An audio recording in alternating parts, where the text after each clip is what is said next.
buenas noches, bienvenidos a este espacio informativo del Poder Judicial de la Federación. Hoy es lunes 20 de octubre de 2025. Soy Laura Murillo y le presentaremos la información más importante generada hasta el momento de lo que ha ocurrido dentro del Poder Judicial de la Federación y por supuesto en el territorio nacional. Damos la bienvenida a Gabriela Herrera, quien nos acompaña en la interpretación en lengua de señas mexicana. Comenzamos.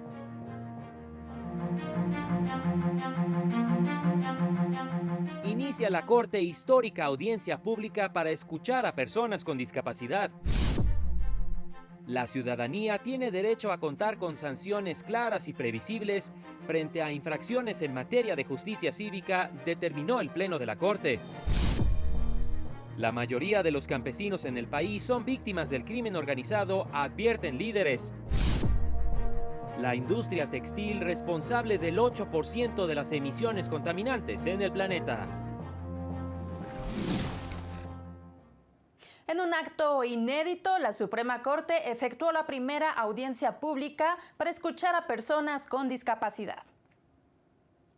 Esta Corte, antes de resolver, se ha puesto el mecanismo de hacer audiencias públicas para llegarse de información adicional que nos permita tomar una buena decisión. Y el actor principal en estas audiencias públicas son ustedes. La nueva Suprema Corte de Justicia inició un histórico ejercicio de escuchas, que en esta ocasión fue para personas con discapacidad.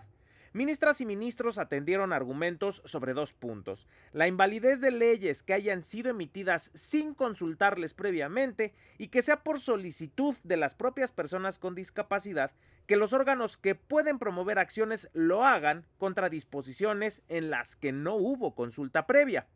Ambas propuestas de la ministra Lenia Batres Guadarrama como cambio de criterio para la nueva Suprema Corte, ponente del asunto por el que inició el debate. Festejamos este primer ejercicio democrático. Los legisladores tienen menos elementos que quien vive las circunstancias como para estar obligados y nosotros estar teniendo un criterio muy restrictivo respecto de la invalidez de ese tipo de normas que no haya sido sometida a una consulta de personas con discapacidad. El objetivo es escucharles y poder de esta manera, como ministras y ministros, estar lo más informados e informadas posibles para tomar una determinación. Muchas veces las acciones emprendidas con buenas intenciones por personas sin discapacidad resultan perjudiciales para ustedes. No podemos ser nosotras, las ministras o ministros, quienes resolvamos qué le conviene a las personas con discapacidad. Esta Suprema Corte de Justicia de la Nación no ha tomado un criterio aún hasta antes de escucharlos a todos y cada uno de ustedes. Entre todos vamos a construir un tema que se hará con justicia y tomando en cuenta los intereses de todos y cada uno de ustedes. El objetivo es tomar una decisión de tal forma que garanticemos sus derechos para que gocen de ellos en plenitud. Tengan la seguridad que vamos a tomar muy en cuenta cada una de las palabras que ustedes nos compartan.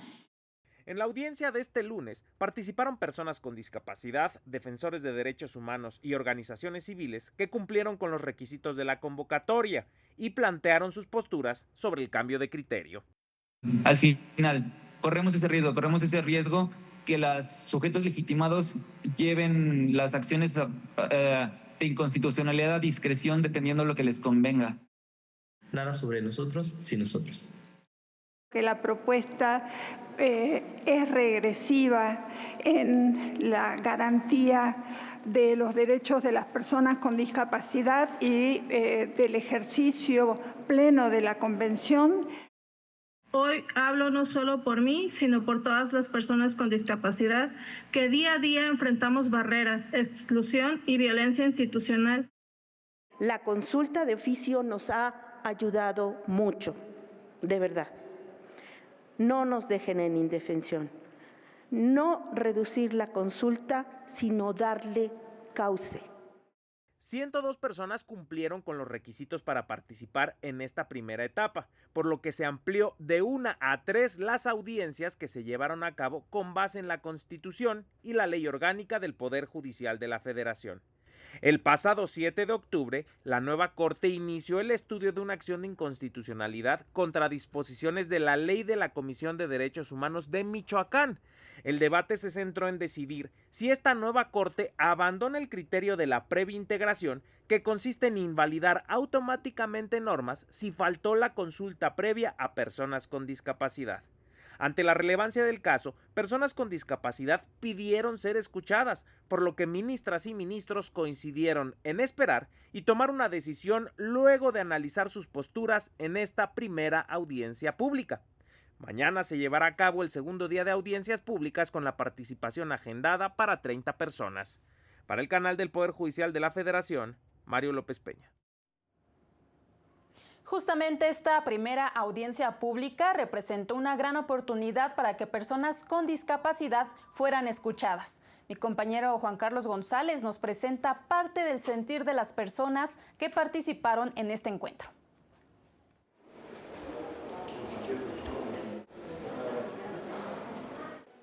La nueva Suprema Corte abrió sus puertas para un ejercicio de escucha a uno de los grupos que más ha padecido la discriminación.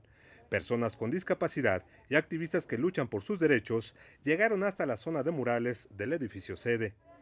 Ahí todo estaba listo para llevar a cabo la primera audiencia pública sobre la invalidez de leyes por falta de consulta a personas con discapacidad. Sin duda es un gran paso el que se haya abierto esta convocatoria. Sí, sin duda, somos muchos los que queremos manifestar nuestra voz. Es un ejercicio necesario, ya que es importante que las voces de las personas que van a vivir lo que se apruebe aquí son las que tienen que escucharse. Sin duda alguna que es una gran oportunidad, es valioso porque volvemos al punto, ¿no? Esto a final de cuentas se está haciendo una consulta, el que nos escuchen. Lo importante es que haya un seguimiento y que veamos verdaderamente plasmado algún ajuste. Después de la sesión de este lunes, las y los ministros de la nueva Suprema Corte llegaron a la zona de murales donde arrancó la audiencia pública. Pues buenas tardes, hermanos y hermanas. Quiero darles la más cordial bienvenida aquí a la Casa de la Justicia, al edificio sede de la Suprema Corte de Justicia de la Nación. En total participaron 28 personas, quienes opinaron en torno a la consulta a personas con discapacidad. Hubo quien se dirigió a las y los ministros en lengua de señas mexicana. Agradezco esta enorme oportunidad y la gran importancia que tiene esta audiencia pública en el que estamos todos con un mismo objetivo.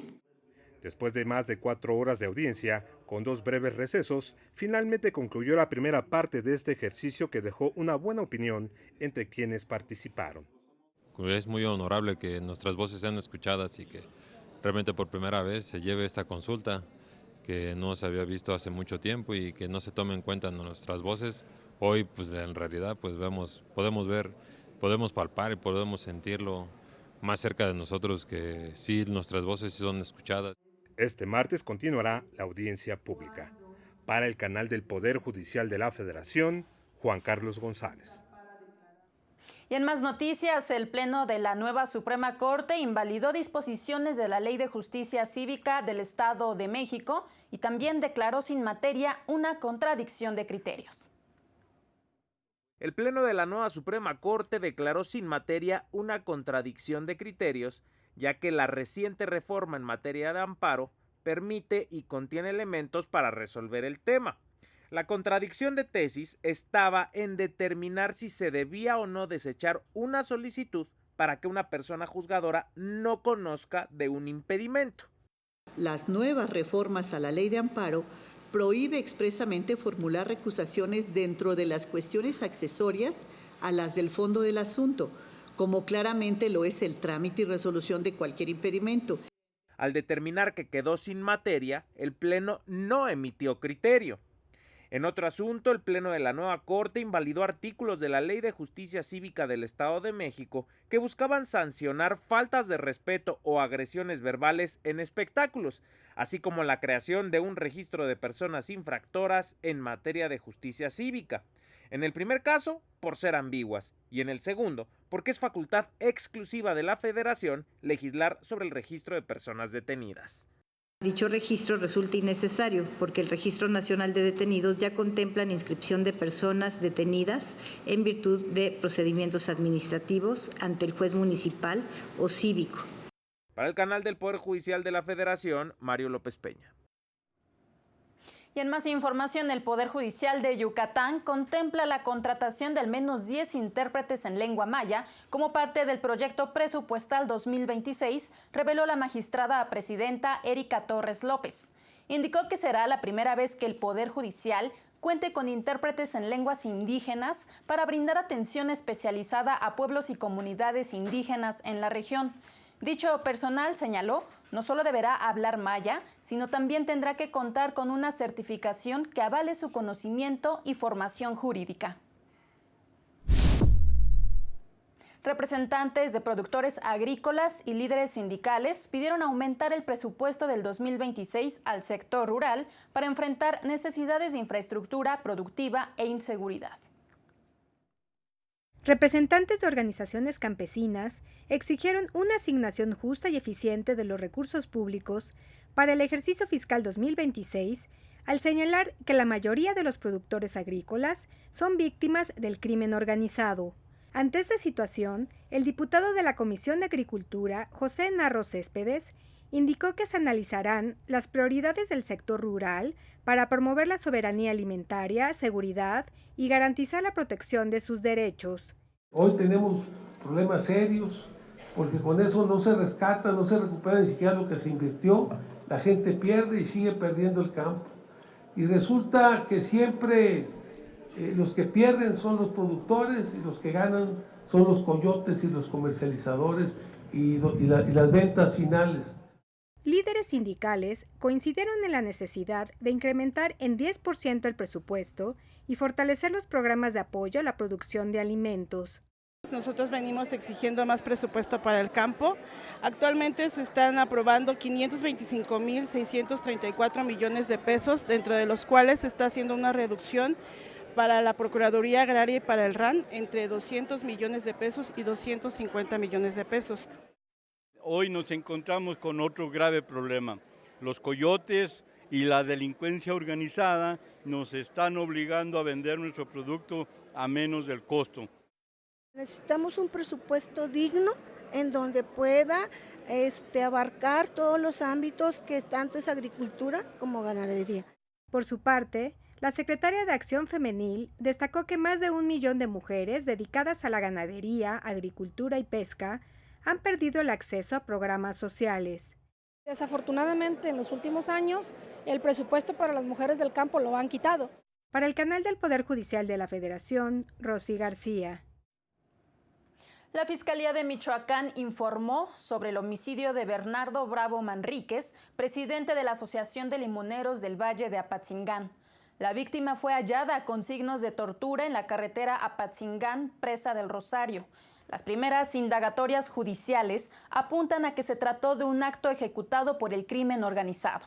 Bernardo Bravo había encabezado a últimas fechas manifestaciones en protesta por las extorsiones de grupos criminales al sector limonero y marchas que exigían mejorar los precios del limón en el mercado nacional e internacional. Vamos a una pausa y continuamos con más información.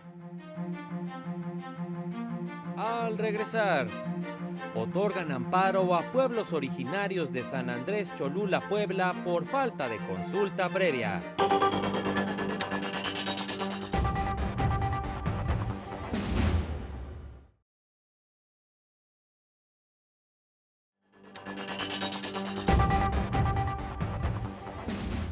Agradecemos que continúen este espacio informativo. Frente al bullying, la Justicia Federal protege y asesora. Veamos el siguiente caso. Este es un caso sobre cómo la Justicia Federal puede ayudarle. Se trata de un adolescente que sufrió meses de acoso en la escuela. Golpes y burlas eran parte de su día a día, situación que lo llevó a sufrir trastornos de ansiedad, depresión y estrés postraumático.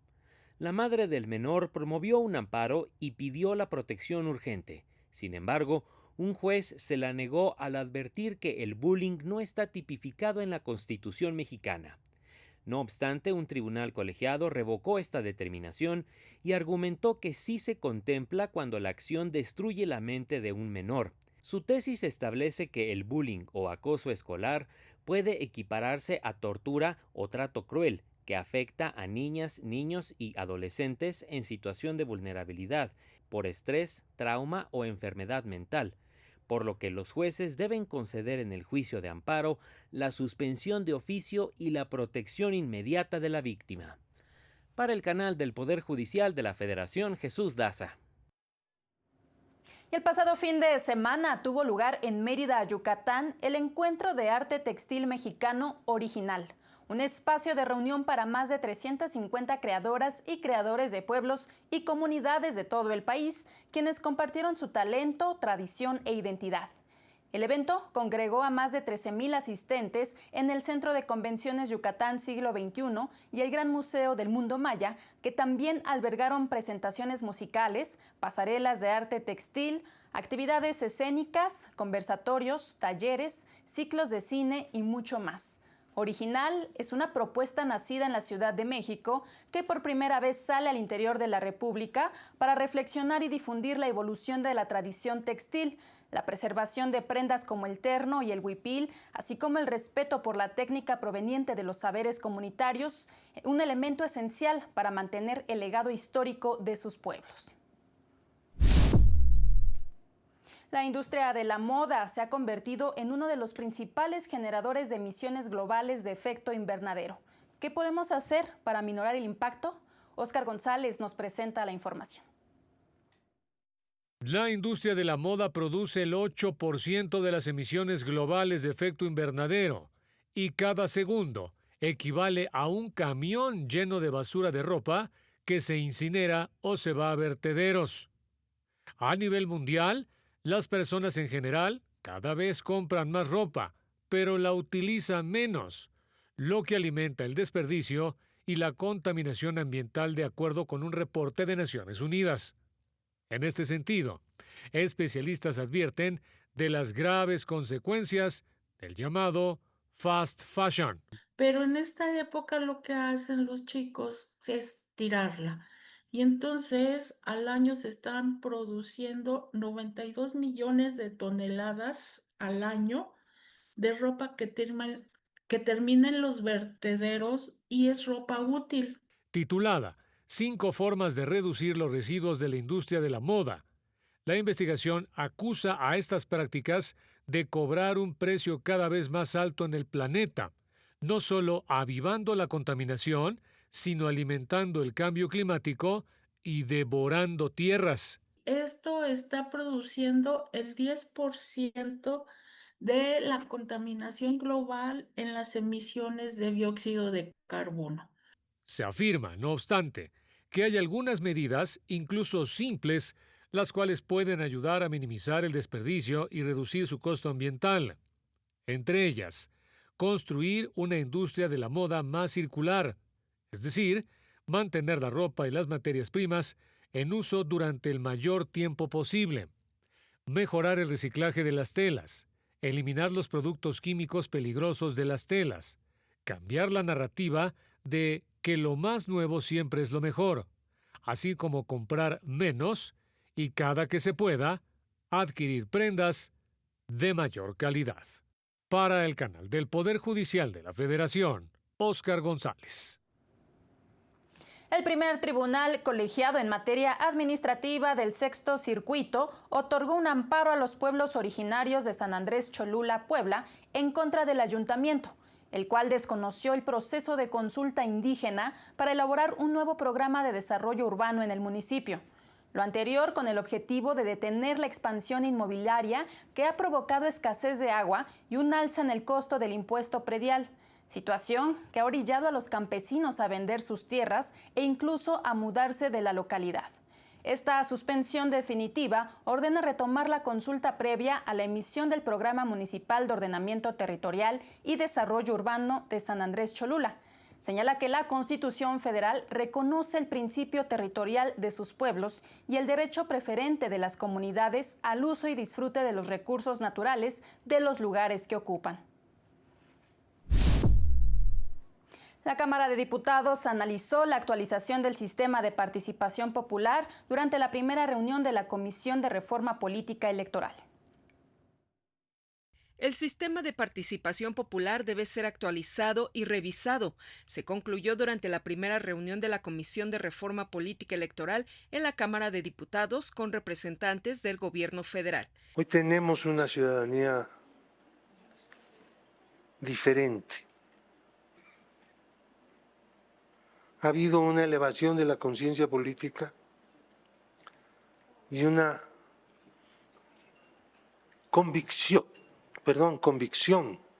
de que a través del voto se pueden impulsar los cambios que la mayoría decida. Los diputados participantes, por su parte, señalaron que la reforma debe observar mayor representación política, equidad en las contiendas, inclusión y sobre todo garantías en el proceso que incluyan equidad, garantía de legalidad y certidumbre democrática. Porque las últimas reformas electorales, aunque a veces se olvide, pero es la realidad, pues se han confeccionado, se han redactado al interior de las cúpulas de la partidocracia en su momento. Y no avalaremos que en este caso se redacte, se elabore en una cúpula de origen presidencial. La secretaria de Gobernación, Rosa Isela Rodríguez, aseguró que la propuesta de reforma electoral se elaborará a través de lo que se acuerde en los foros de consulta. La principal misión que tenemos como comisión, de acuerdo a nuestras reglas internas, de acuerdo a nuestro protocolo, es escuchar. Nosotros no tenemos al día de hoy una propuesta de iniciativa de ley, no tenemos hoy un documento que esté acabado, que esté concluido, el cual pudiéramos poner a consideración. Para el canal del Poder Judicial de la Federación, Citlali Pérez. La presidenta Claudia Sheinbaum presentó el plan de ayuda para la población afectada por las recientes lluvias e inundaciones. El gobierno federal presentó un plan de ayuda para la población damnificada en 5 entidades del país por las lluvias e inundaciones de las últimas semanas, basado en 4 ejes: atención a la emergencia, con apertura de caminos y limpieza, apoyo a las familias y reconstrucción y fortalecimiento del sistema de pronóstico. En conferencia, la presidenta Claudia Sheinbaum detalló que la emergencia ha concluido en Querétaro y San Luis Potosí. Sin embargo, continúa la atención en 5 municipios de Puebla, 2 de Veracruz, así como 74 localidades de Hidalgo, la entidad en menor situación de emergencia actualmente. Y en el caso de Hidalgo son más. Ahí es donde les decía que son 74 localidades de núcleos principales y más de 100 localidades de núcleos secundarios que todavía se encuentran sin acceso terrestre, más que incomunicadas, sin acceso terrestre, porque hay puentes aéreos. Por su parte, la secretaria del Bienestar, Adriana Montiel, señaló que 70.445 viviendas ya fueron censadas en las 5 entidades afectadas, con el fin de entregar apoyos a las familias damnificadas. Las familias cuya vivienda tuvieron un daño medio recibirán 25,000 pesos, con un daño mayor recibirán 40,000 pesos y si fue pérdida total obtendrán 70,000 pesos. Para el canal del Poder Judicial de la Federación, Isaac Albarrán Rodríguez.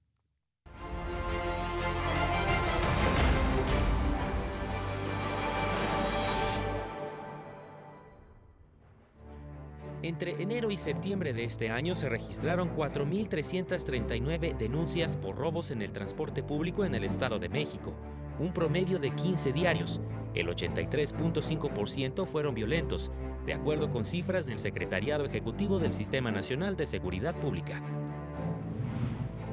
La Agencia Nacional de Aduanas de México ha logrado recuperar más de 225,000 millones de pesos derivados del combate al huachicol fiscal, un esquema de contrabando y evasión de impuestos en la importación de combustibles por el que se han abierto más de 7,000 carpetas de investigación. Colectivos de madres buscadoras en Sonora exigieron protección y apoyo con mayores medidas de resguardo por parte de las autoridades durante sus labores de rastreo. Denuncian que sin protección ni recursos, su trabajo se vuelve cada vez más riesgoso. Un juez de control del Tribunal Superior de Justicia capitalino determinó que el ex N, acusado del homicidio de un estudiante y lesiones a un trabajador del CCH Sur, continúe en prisión preventiva en el reclusorio Oriente, al negar la solicitud de su defensa de que fuera internado en un centro de rehabilitación mental. La inclusión financiera contribuye a reducir las desigualdades, de acuerdo con un informe del Centro de Estudios Espinosa Iglesias. La inclusión financiera constituye un elemento clave para reducir las desigualdades y promover la movilidad social, aseguró el director del Centro de Estudios Espinosa Iglesias, Roberto Vélez, durante la presentación de un informe sobre el tema. El objetivo original era indagar justamente sobre esta problemática de transmisión intergeneracional, en este caso de inclusión financiera, y luego, muy importante para nosotros, ver si esta transmisión intergeneracional de inclusión financiera se asocia con las opciones de movilidad social. Señaló que el acceso a productos financieros permite a las personas ahorrar, invertir y planear su futuro económico. Este módulo en particular lo que hace es centrarse en la problemática del sistema financiero, pero a un nivel muy micro, ¿no? Es decir, nos vamos a meter a los hogares para ver cómo son esos hábitos financieros y ver eso potencialmente cómo está afectando la movilidad social. Por su parte, la consultora Ana Laura Martínez indicó que la investigación busca ampliar las posibilidades de inclusión para los sectores más vulnerables de la población. Las y los mexicanos tienen hoy un mayor acceso a productos financieros que sus padres, ¿no? Sin embargo, algo muy importante es que esa democratización en el acceso ha estado diferenciada. El SEI reiteró su compromiso con la construcción de un sistema financiero inclusivo y eficiente, capaz de impulsar el desarrollo económico y social del país. Para el canal del Poder Judicial de la Federación, Rosy García.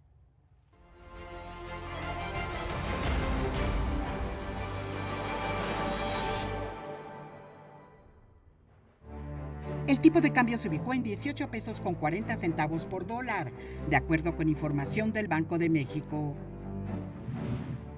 La Secretaría de Hacienda afirmó que las aseguradoras están obligadas a pagar adeudos correspondientes al ejercicio fiscal 2025. De acuerdo con las modificaciones a la Ley de Ingreso 2026, la medida obedece a que al atender un siniestro, las aseguradoras lo acreditan frente al fisco como si fuera parte de sus obligaciones fiscales, cuando en realidad es de hospitales o talleres mecánicos.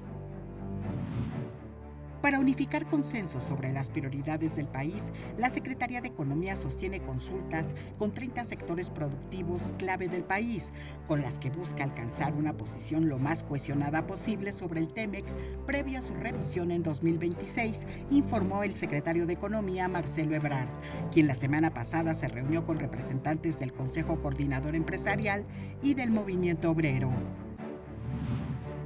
El Gran Premio Fórmula 1 Ciudad de México dejará una derrama económica de 20.892 millones de pesos, un aumento de 16.47% respecto al año pasado, de acuerdo con cifras de la Canaco Ciudad de México.